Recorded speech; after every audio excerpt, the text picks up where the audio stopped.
जिस उपदेश से राम जी को राजकुमार भगवान राम बने, वो उपदेश आप सुन रहे हैं। कितना ऊंचा ग्रंथ है। इसको वाल्मीकि रामायण भी बोलते, योग वशिष्ठ महारामायण भी बोलते। राम तीर्थ ने इसी का बार बार अध्ययन किया था। ये आप भी शांत हो जाएंगे परमात्मा में, और दूसरों को भी शांति देने की क्षमता देने वाला ये सदग्रंथ है। इसको वेदांत का सिद्धांत ग्रंथ बोलते हैं। दूसरे होते प्रक्रिया ग्रंथ। ये करके फिर कब वो आचार्य बनो तब समझो, ये तो थोड़ा पढ़ो और फिर वही सिद्धांत की बात। तो बार बार योग वशिष्ठ महारामायण विचारने योग। ओम श्री सद्गुरु परमात्मने नमः। श्री वशिष्ठ जी बोले, हे राम जी, परम तत्व परमात्म पद हमको सदा प्रत्यक्ष है और वस्तु रूप वही है, उससे कुछ भिन्न नहीं। यह प्रत्यक आत्मा सब सत्ता का दर्पण है।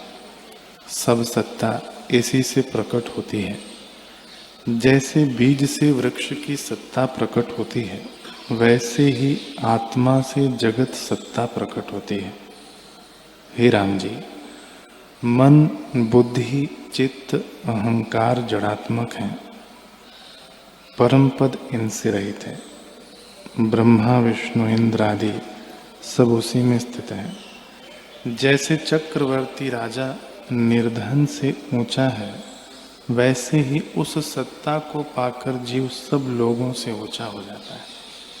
उस आत्मा को पाकर फिर मृत्यु को नहीं प्राप्त होता, न कभी शोकवान होता है न क्षीण।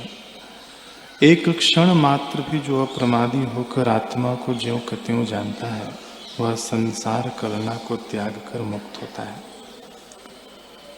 हे राम जी, जो सब देहों में स्थित होकर भोजन और जलपान करता और देखना, सुनना, बोलना इत्यादि कर्म करता देख पड़ता है, वह आदि अंत से रहित संवित सत्ता सर्वगत अपने आप में स्थित है।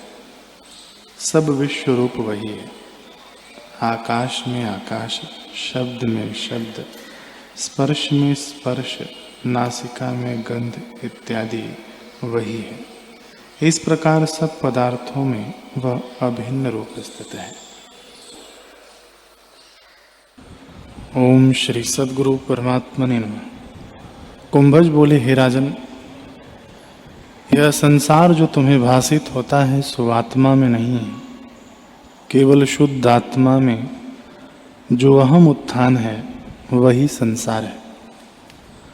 पर अहम का वह चमत्कार न सत है न असत, न भीतर है न बाहर, न शून्य है न अशून्य, केवल अपने आप में स्थित है। संसार का प्रध्वंसा भाव भी नहीं होता, अर्थात पहले हो फिर बाद में नाश हो जावे, ऐसा नहीं होता। आत्मा में संसार उदय अस्त नहीं होता, केवल अपने आप में स्थित है, उससे भिन्न नहीं। किंतु आत्मा को यह भी नहीं कह सकते कि केवल अपने आप में स्वाभाविक स्थित है, क्योंकि उसमें वाणी की गति नहीं।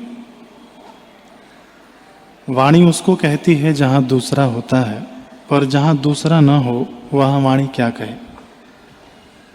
यह कहना भी तुम्हारे उपदेश के निमित्त है।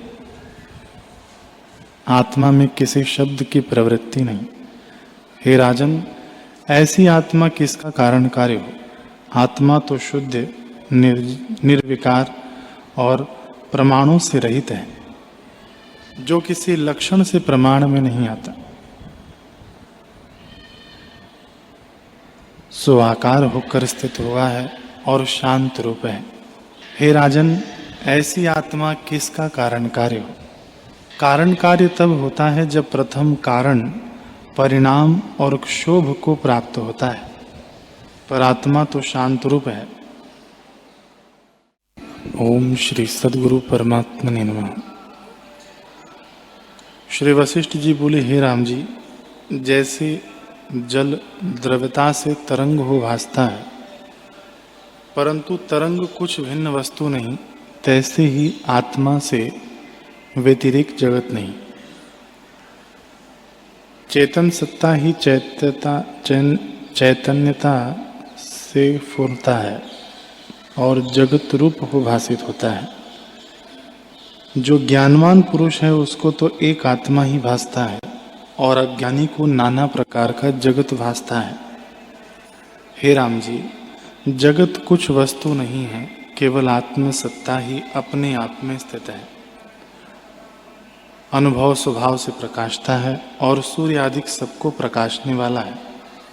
सब स्वादों का स्वाद वही है, सब भाव उसी से सिद्ध होते हैं। वह सत्ता उदय अस्त और चलने न चलने से रहित है। वह न लेता है न देता है, अपने आप में स्थित है। जैसे अग्नि लपट रूप और जल तरंग रूप हो भासता है, तैसे ही आत्मसत्ता जगत रूप हो भासती है और जीव अपने संवेदन पूर्णे से नाना प्रकार के संकल्प से विपर्य रूप देखता है।